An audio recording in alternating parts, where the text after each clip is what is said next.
All right, guys. Good evening. Pass coverage Thursday. Um, Before I get into the data on screen, before I start talking about these defensive players, Hawks Nest stream coming up in about 2 hours. We're going to be on his channel today, so head on over there. About 8 o'clock, we're going to go live right near the end of this Thursday night football game.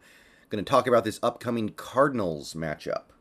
So definitely tune in if that sounds like something you'd be interested in. All right, let's take a look at some of these guys and how they performed in coverage against, uh, uh, excuse me, against the Giants.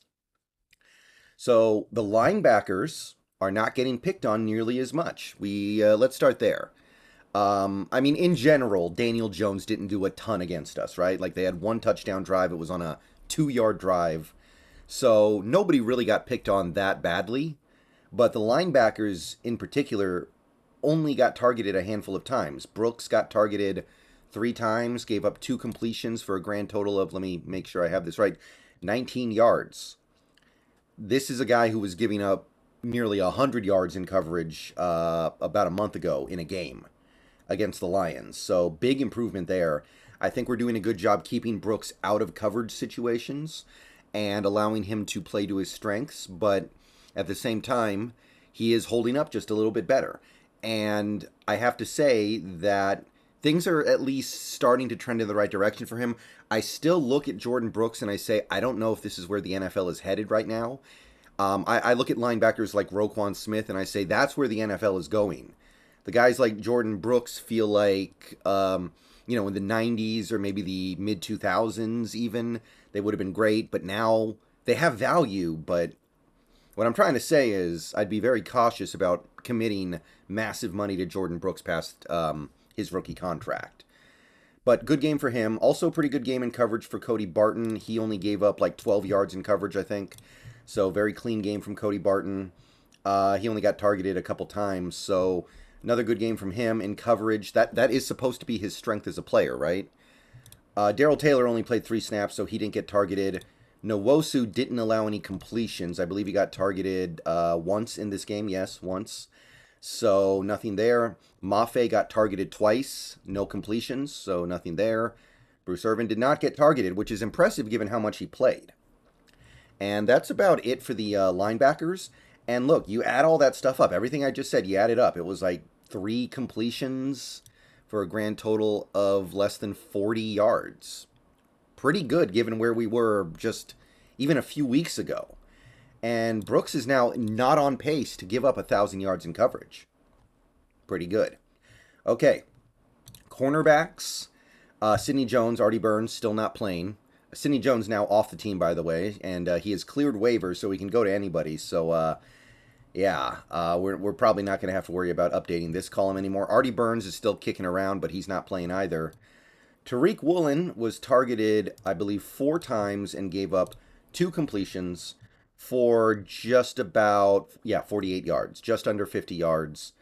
One of the completions he gave up, he got his hand on the ball and it still got completed, so I can't knock him for that.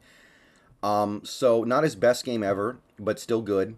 When you get targeted 4 times and you give up 48 yards, that's certainly fine. That's adequate. His QB rating allowed went up a little bit to 47, but still in a really good place, and he's playing really good football overall. But I think the star of the show has to be Michael Jackson, because the Giants tried very hard to pick on Michael Jackson. They did not want to throw at Woolen. They didn't throw at him very much for obvious reasons.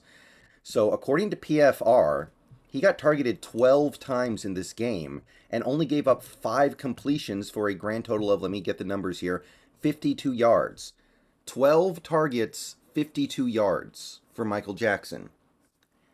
I mean, that's winning football. If you force the other team to utilize 12 passing plays and they only convert for, less than even half a football field, you've done something very positive as an outside cornerback, I think.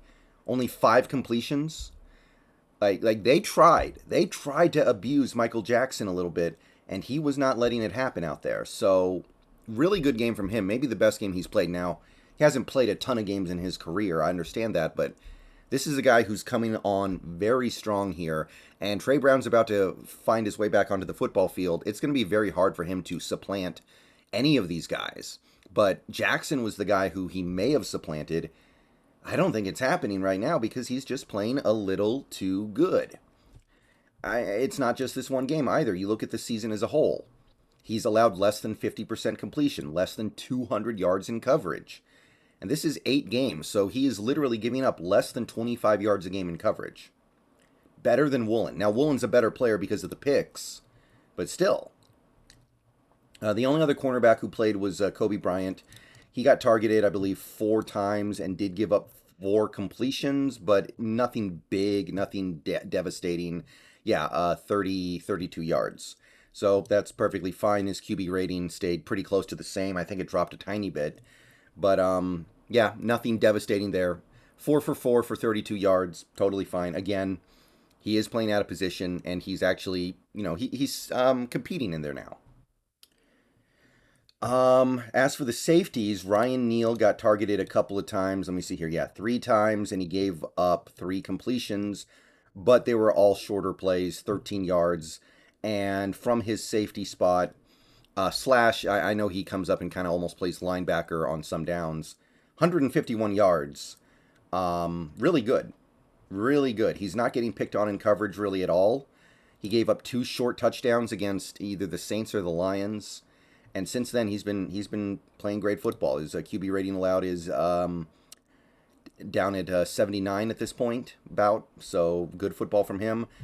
Quandre Diggs did not get targeted once in this game, according to PFR. So I know Quandre Diggs is not making the big splash plays. I know he's not exactly what we paid for, but he is still playing good football, and he's keeping things clean from a coverage standpoint. So hopefully the interceptions start coming. That's the main thing that's missing right now.